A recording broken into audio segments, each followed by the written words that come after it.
Има много природни явления, има много мистични явления, които все още не са разгадани, но има и такива, които се случват веднъж на всеки 100 години или даже на повече. А кои са те и какви явления точно те представляват, ще научите в този видеоклип.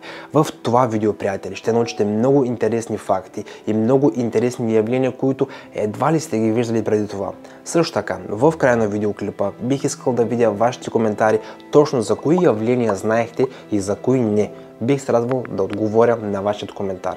Благодаря ви за вашата подкрепа и за вашите коментари. И нека да спрем до тук, приятели, и да започнем видеоклипа. Приятно гледане! Как се образува огненият вихър и какво той може да направи? Защо кървавият дъжд не е просто измислица? Как изглежда изригването на вулкан, който се случва веднъж на хиляди години? Останете с мен до края, за да разберете всичко това и още много други неща. Поканвам ви в света на удивителните явления. И преди да продължим, искам да споделя с вас, че всеки един мой видеоклип се превежда на над 100 езика. Сред тях са едни от най-говорените езици в света, като португалски, китайски, испански, френски, английски, украински, италиански, турски, индийски, немски, японски, арабски и още много други. Не забравяйте да включите субтитрите. Приятно гледане! Огненият вихър, наричан още от руснаците като воронката на дявола, изглежда внушително, но трябва да се наблюдава внимателно, тъй като явлението е изключително опасно. То се образува поради нагорещеният въздух, който се издига нагоре и непрекъснатото пристигане на студен въздушен масив. Тези потоци на нагорещен въздух и кислород създават ураганно-подобни потоци, движещи се срещу часовниковата стрелка, и техните скорости и температура са изключително високи. Огненият вихър може да изгори и унищожи всичко на своя път, включително къщи, дървета и други прегради. Огненият вихър е опасно природно явление и трябва да се избягва. Този вид фуния на дявола е бил регистриран в Австралия и мощността му е впечатляваща. Въпреки абсолютната липса на вятър по това време, огненият вихър е преминал през всичко на пътя си. Важно е да помним за неговата разрушителна сила и опасността за околната среда. По време на огненият вихър, който е изгорил всичко по своя път, са се случили и съвсем други събития, които са продължили повече от 30 минути, въпреки обичайната по-кратка продължителност на подобни явления.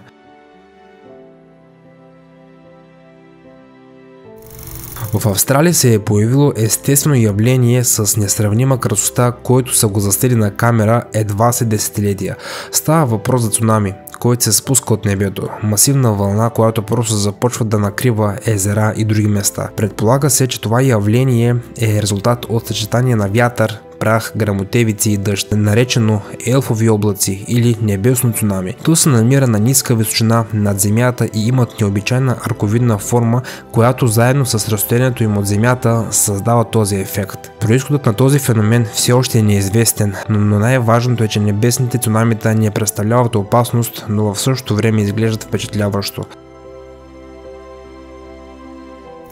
Следващият феномен, за който ще стане дума в това видео, се нарича кървавия дъжд. Признайте си, когато за първи път чувате подобно название, започвате да мислите за съвсем друго, но всъщност реално кървав дъжд не съществува. По-рано това явление се е наричало червен дъжд. В древността се е смятало, че това е зловещо или опасно явление. Историята за червения дъжд датира още преди 1901 година, преди новата ера, когато римският сенат бил толкова тревожен от този дъжд, че е решил да жертва възрастни хора на боговете, надявайки се, че това ще прекъсне този неприятен период. В наши дни този дъжд се обяснява като смес от прах от Сахара и гръмотевици, като капките дъжд трябва да минават през облаците от прах, като червеният цвят зависи от количеството железен оксид в праха. Друго обяснение включва живи микроорганизми, които попадат в дъждовните капки и им предават червен цвят. На пръв поглед този въпрос може да изглежда като загадъчен старт, но в действителност той ни въвежда в темата и разглежда началното впечатление, което може да се създаде от определени природни явления. По-конкретно представя ситуация, в която местните жители чуват силен удар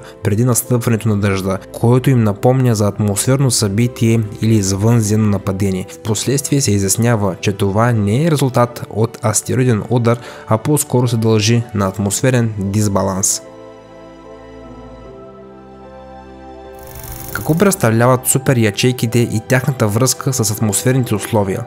Супер ячейките са вид облаци, които се формират след обяд, когато затоплянето на въздуха е максимално. Те са свързани с силни атмосферни явления като гръмотевици и градушки. Също така искам да подчертая, че супер ячейките са сред най-опасните метеорологични явления на света, които могат да доведат до образуването на торнадо. Този вид облаци обикновено се формират в региони с силно затопляне и под влиянието на различни атмосферни фактори. Те се описват като впечатляващи природни събития, които могат да приличат на сцени от холивудски филми. Праховите бури обикновено не са силно разрушителни. Те се характеризират с масивни стени от прах, които се движат с впечатляваща скорост и могат да окупират големи територии. Този феномен обаче не се счита за опасен, като причината за неговото образуване е предоставена като резултат за индустриалната и енергийната дейност и наличието на вредни вещества в атмосферата.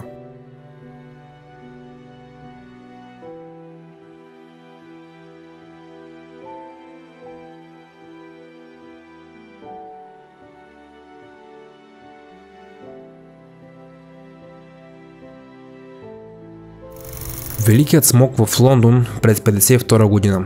Великият смог се е случил в Лондон на 5 декември 1952 година. Този смог е продължил 4 дни и е довел до смъртта на хиляди души, като над 150 са били хоспитализирани. Причината за тази катастрофална буря се свързва с индустриалната и енергийната дейност на този период и замърсяването на атмосферата.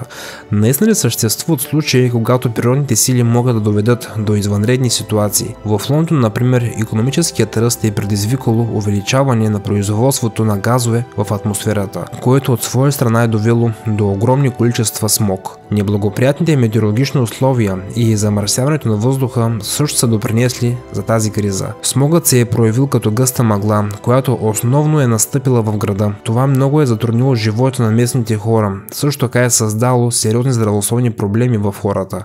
В резултат на тези събития е настъпило неотложна необходимост от промени в законодателството и политиките за опазване на околната среда и качеството на въздуха.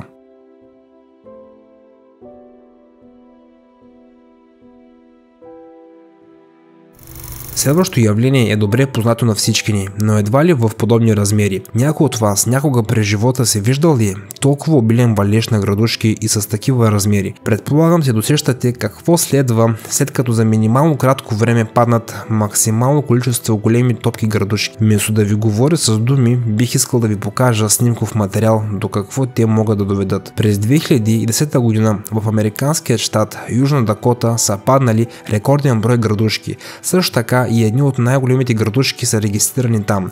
Вивиан е градът с най-много щети. Градушките паднали в този град са били с диаметър до 20 см и с тегло до 1 кг. Както казват местните, тази градушка е оставила следи, които ще се помнят за цял живот. Лично аз не знам кое е по-добре. Огнено торнадо, кървав дъжд, смок или градушка. Предполагам, че и вие не бихте успели да отговорите на този въпрос. Това ни напомня, че природните явления могат да имат сериозни последици и трябва да бъдем внимателни и предпазливи пред тях. Някой от вас запознат ли е с нашествието на скакалци и как това би изглеждало? Това се среща по целия свят. Тези насекоми са способни да унищожават големи площи от селското стопанство за кратко време. Те също така причиняват големи щети за дълги години напред. Нашествията на насекоми обикновено се случват по време на сухи времена. Много градове, които се изхранват и разчитат изцяло на селското стопанство, не веднъж са оставали гладни. Единственият начин да се справим с нашествията са петлите, тъй като те ги кълват. Кокошките или по-точно петлите са способни да унищожават по 15 скакалци на минута.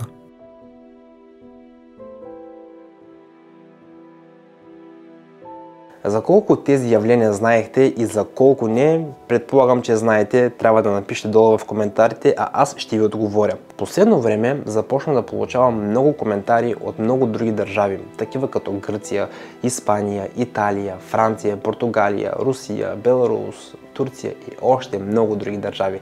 Благодаря ви от цяло сърце. Благодаря за вашата подкрепа и за вашата мотивация. Това ме кара да се чувствам по-свеж и да създавам все по-нов тип контент.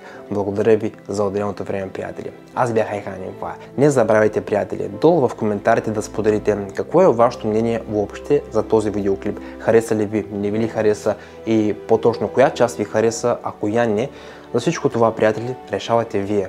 Бих искал да видя и да отговоря на вашите коментари. Благодаря ви за отделеното време, приятели. И преди да си кажем чао, искам да споделя с вас за моят предходно качен видеоклип. Много е интересен, натискайте и се наслаждавайте.